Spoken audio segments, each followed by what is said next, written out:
Hey, everybody. Happy Thanksgiving. This is Dr. Mike with the Thanksgiving edition. What am I thankful for? Stick around.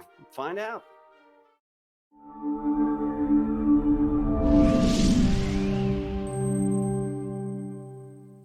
Hey, everybody. Dr. Mike here. I have a lot to be thankful for this holiday season. I want to thank you all for hanging in there with me. At the beginning of this year, I wanted to establish my brand a little bit more. And boy, oh boy, I've gotten a lot of feedback from folks. A lot of folks say keep it coming. Now, so please subscribe if you haven't already. I was watching a movie called Spirited with Ryan Reynolds and Will Ferrell, which is on Apple TV. It's gotten middling reviews, but I got to tell you, it's a pretty darn good movie. Very kind of weird though. You don't know what audience they're going to be trying to sell to. But the guys, this is not a movie review, so I'll stop there. But there was a scene in the movie that I love because I love self-referential humor. And in the movie, Will Ferrell's character, who was like kind of like the ghosts of Christmas, I don't know, everything, trying to save Ryan Reynolds, basically. They go to a party held in Manhattan, supposedly. I say supposedly because I don't.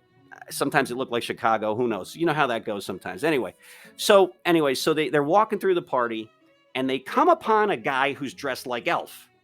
And Will Ferrell cracks wise, and I forget exactly what he says, but I love that kind of thing. And it made me think of my favorite holiday movie, Elf. Will Ferrell was never better, right? Mary Steenburgen, James Caan, the late great James Caan was in it, and Peter Dinklage in sort of a cameo role, funny as anything, right? The future Tyrion, funny as anything as a publisher. Back in 2003, when the movie came out, I was working for a company called PartnerRe. I was actually a vice president there. I used to manage one of their what they called a business intelligence competency center. They called it a center of excellence, and I could get into the whole difference, but that's not what this is about. Okay, so they treated their employees really well, especially around the holidays, right? They would, in fact, have an event where they would have somebody dress up as Santa Claus, and then they would have a couple of gifts that they would buy for kids of employees. I mean, who does that, right? It's pretty awesome.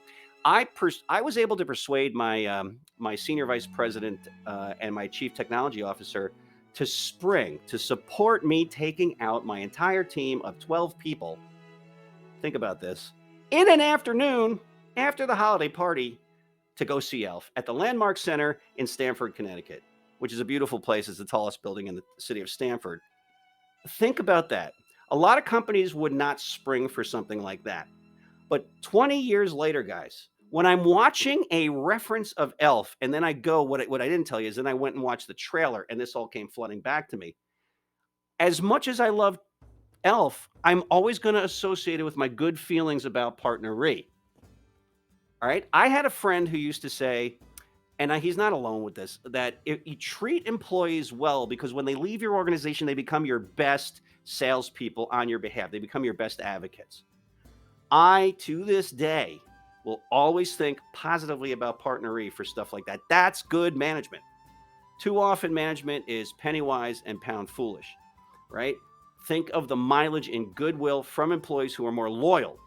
I can tell you after that, I was loyal as anything. Think about it. The team and I, for years to come, I stayed there till 2006. So 3 more years hence, we were able to every year reference that experience. Man, that's smart management. We should all look for examples of good management all around us and good leadership. One's more task oriented, that's management. One's more, reaching inside and touching your heart, and giving people a feel for the bigger picture and what's greater than ourselves. That's more leadership, okay? But if you find it and you see that, model that. Have a happy Thanksgiving and a happy and healthy holiday season. I'll have one more of these before the end of the year. So keep the good festivities going. Keep being festive. And folks, stay safe. I'll see you online.